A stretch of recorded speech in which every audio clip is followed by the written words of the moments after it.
Pessoal, tudo bem com vocês? Hoje então eu vou fazer um vídeo e assim, não é bem sobre química ou sobre a universidade. É sobre um outro aspecto da ciência, no caso, divulgação científica.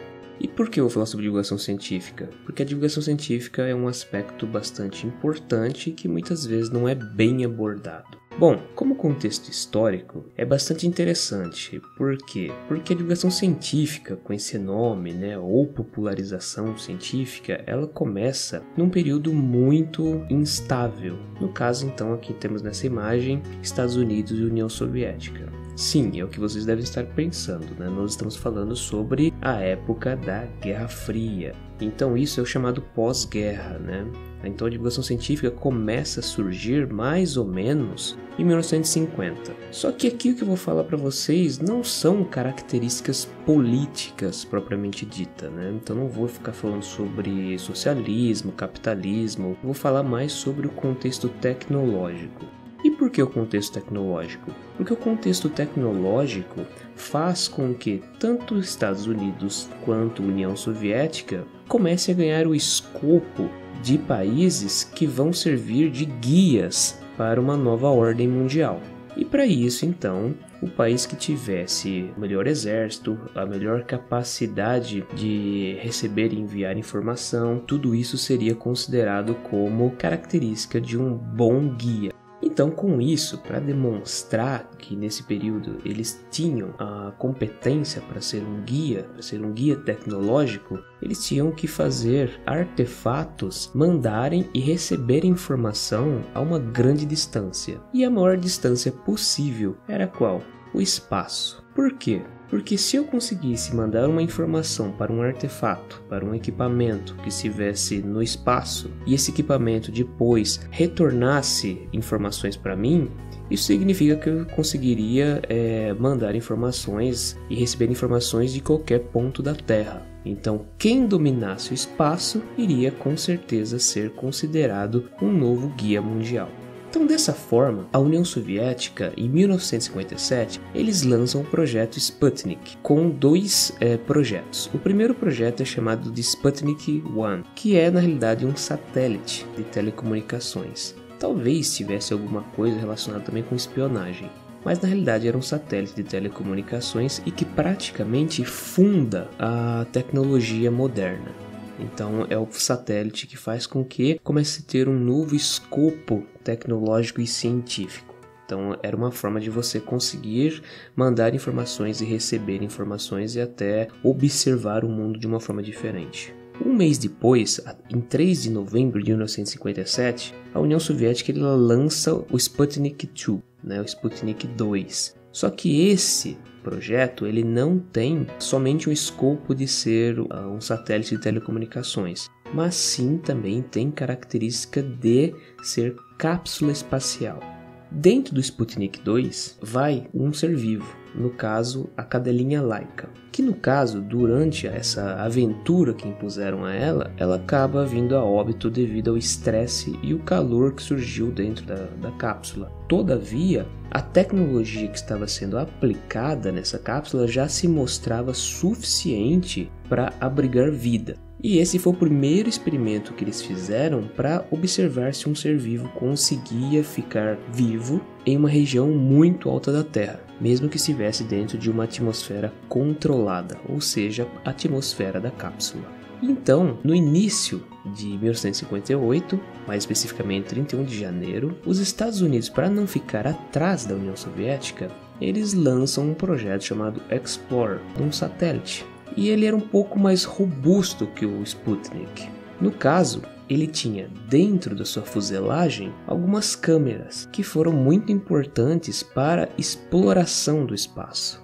Então notem que do final de 57 ao início de 58, União Soviética e Estados Unidos se mostraram bastante arrojados, mandando já objetos para a estratosfera e colocando-os em órbita. Objetos esses que podiam receber e mandar informações e até mesmo abrigar vida.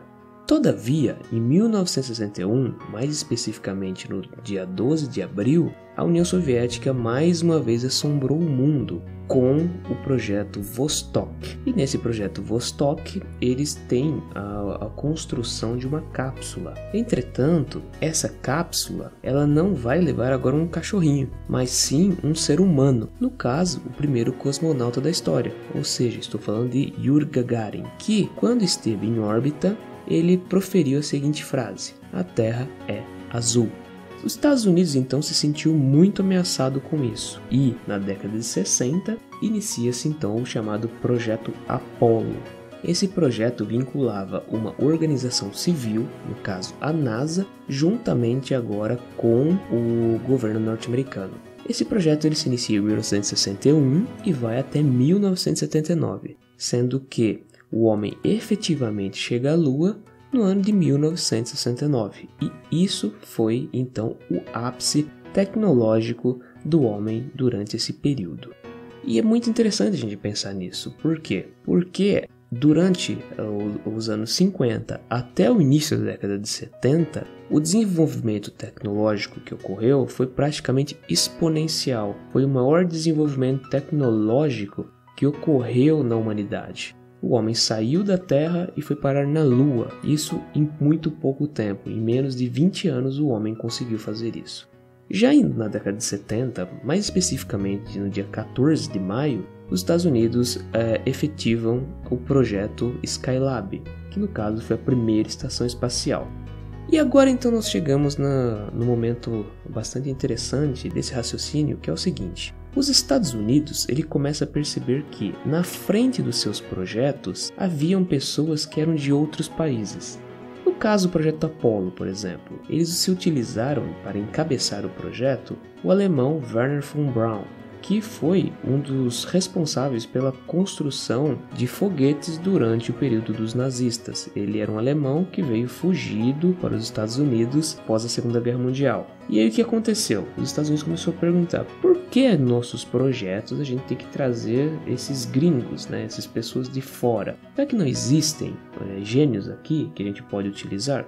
Obviamente existiam, todavia a pergunta deles era: por que a gente não consegue encontrar pessoas assim, desse nível aqui? Vamos tentar procurar isso, nós somos um país grande, vamos tentar descobrir isso. E nesse escopo então surge o que nós vamos entender um pouco mais para frente ser a divulgação científica. Antes mesmo do homem chegar à Lua, na década de 60, os Estados Unidos eles desenvolvem então uma estratégia de fazer com que as pessoas na sua infância entrassem em contato com ciência o mais rápido possível. Ou seja, eles trocam o chamado ensino tradicional para o chamado ensino por descoberta. Essa metodologia hoje também não é mais utilizada, mas naquele período foi uma coisa muito interessante. Por quê? Porque fez com que se tivesse nas escolas o desenvolvimento de ambientes de pesquisa, se construíssem laboratórios. Além disso, também começou a se ter o quê? Clubes de ciências e feiras de ciências nas escolas. Para quê? Para buscar futuros cientistas, para inspirar futuros cientistas, para fazer com que as pessoas entrassem em contato com a ciência em tenra idade. Obviamente, além disso, ainda também os Estados Unidos iniciou um fomento também nas mídias. Então era muito comum filmes de ficção científica, revistinhas de ficção científica, séries de ficção científica. Então todo mundo começava a achar, por exemplo, espaço uma coisa assim sensacional e que era vinculado com ciência. Então essas coisas começaram a ser fomentadas nesse período, além do ensino por descoberta. E na década de 70, mais especificamente em 1974, um francês chamado Philippe Rocalpel, ele enuncia praticamente a divulgação científica. Ele fala o quê? Isso que está acontecendo tem um nome. Nos Estados Unidos é muito utilizado o termo popularização científica. Mas assim ele diz o quê então? Que isso é uma forma de se divulgar ciência, de tornar a ciência popular. Então pessoal, após a gente chegar a essa determinação, essa definição que o Rocalpel deu, a gente vai parar por aqui.